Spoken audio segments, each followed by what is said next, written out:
ISIS transformuje vojnu 21. storočia pomocou zbrane 21. storočia sociálnych médií. Armádny generál vo výslužbe Stanley McChrystal redefinoval stratégiu boja proti terorizmu, keď stál na čele spoločných síl pre špeciálne operácie v Iraku a Afganistane. Je tiež autorom novej knihy s názvom Team of Teams – New Rules of Engagement for a Complex World. Teraz sa k nám pripojí. Generál, ďakujem vám, že ste prišli.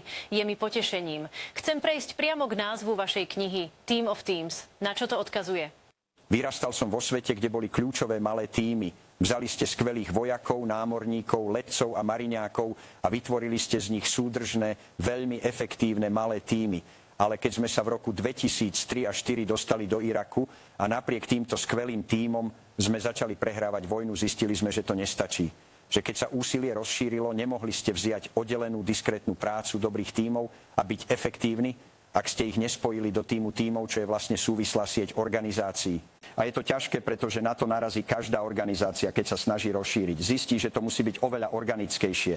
A v dnešnom prostredí, ktoré je zložitejšie a rýchlejšie ako kedykoľvek predtým, táto schopnosť neustáleho prispôsobovania sa prichádza len vďaka vytvoreniu tímov. Generál, uplatňuje armáda Spojených štátov myšlienky, ktoré sú uvedené vo vašej knihe v praxi? A ak áno, ako táto stratégia funguje v boji proti ISIS? Čo je práve teraz veľká téma, o ktorej všetci hovoria? Odpoveďou by bolo, že to čiastočne robí americká armáda. Ale nezabúdajte, že každá veľká armáda alebo každá veľká vláda je založená na princípoch efektívnosti Fredricka Winslova Taylora. A je navrhnutá na diskrétne prvky, funkcie, buď geografické, alebo funkčné. A tak existujú procesy, kultúry, všetky veci, ktoré vytvárajú a robia organizáciu predvídateľnou, ale aj ťažkopádnou. Všetci sme sa stretli s byrokraciou a armáda sa od nej nelíši.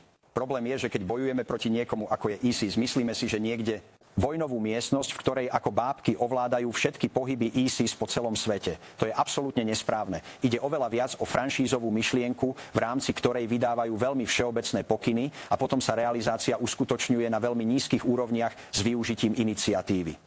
Ak sa proti tomu pokúsime bojovať tradičnou hierarchiou, centralizovaným vojnovým štábom a pokúsime sa prijať tieto informácie v čase, keď tieto informácie prídu do vojnového štábu, chvíľu ich zvažujeme, rozhodneme sa, zverejníme ich, je už neskoro. Je to už nesprávne. Je to ako snažiť sa strieľať na pohyblivý cieľ pevnou zbraňou. Čo sa teda musí zmeniť, pretože ak to bola stratégia americkej armády v tejto oblasti po 10 ročia, čo sa musí zmeniť, keď sa pristupuje k problému, akým je ISIS? No nie je to len armáda, je to celé úsilie vlády USA a dovolím si tvrdiť, že aj širšie v iných organizáciách. Keď sme získali informačné technológie, prvá vec, ktorá sa zdala byť mannou nebeskou pre mikromanažéra, pretože zrazu ste mohli priniesť kadet vo výcvikovom zbore dôstojníkov v zálohe.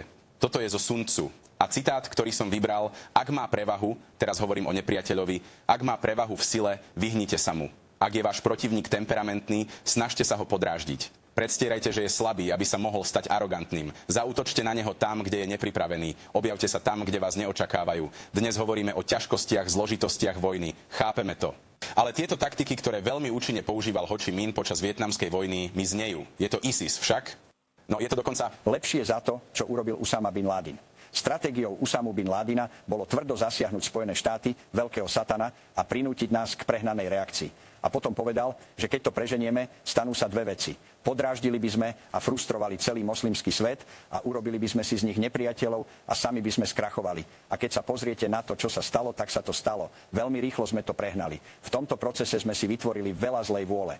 A sami sme sa postavili na zadné. ISIS v mnohých ohľadoch robí to isté. Miestami útočia. Dávajú nám pocit, že musíme neustále reagovať. Sme neustále v defenzíve, ich informácie, ich využívanie informačných technológií nám dáva pocit, že sú za každým rohom a za každými dverami, ale nie sú. Ale ak môžu, chcú, aby sme verili, že sú však, a ich plánom bolo prinútiť nás hrať ich hru. Chápem tomu správne? Snaží sa ísť k nám do prehnanej reakcie mnohými spôsobmi. Ano. Myslím, že by chceli, aby sme urobili veľa vecí, ktoré by mohli v regióne vyvolať väčšiu nevôľu. A preto všetko, čo urobíme, musí byť veľmi starostlivo premyslené, ale aj veľmi starostlivo prispôsobené neustálym zmenám v teréne. Pretože ak si myslíme, že sme prišli na stratégiu Al-Kaidy, sadneme si do malej miestnosti, vymyslíme dokonalý protiútok a ideme ho vykonať, zmenia ho hneď, ako začneme hrať šach. Ak si predstavíte šachovú partiu, váš ďalší ťah je založený na poslednom ťahu vášho súpera. nezačnete s pevne stanovenou stratégiou, ktorá sa nezmení. A to je spôsob, akým musíme pristupovať a tieto druhy činnosti. Dobre, generál McChrystal, predtým ako vás pustím, aby ste nás požiadali, aby sme to uzavreli, mám na vás len veľmi krátku otázku. Chápem, že vojna je vážna vec, ale aký je váš obľúbený vojnový film, ktorý ste kedy pozerali? Každý si pamätá, keď ste boli dieťa. Môj Áno. otec ma zobral na film Najdlhší deň. Áno, samozrejme. Áno. Skvelý film. Samozrejme, potom som chcel byť výsadkárom. A neskôr som mu povedal, že by som chcel, aby ma zobral na film Wall Street. Generál McChrystal, ďakujem vám, že ste s nami. Ďakujem vám veľmi pekne. Vážime si toho. Ďakujem.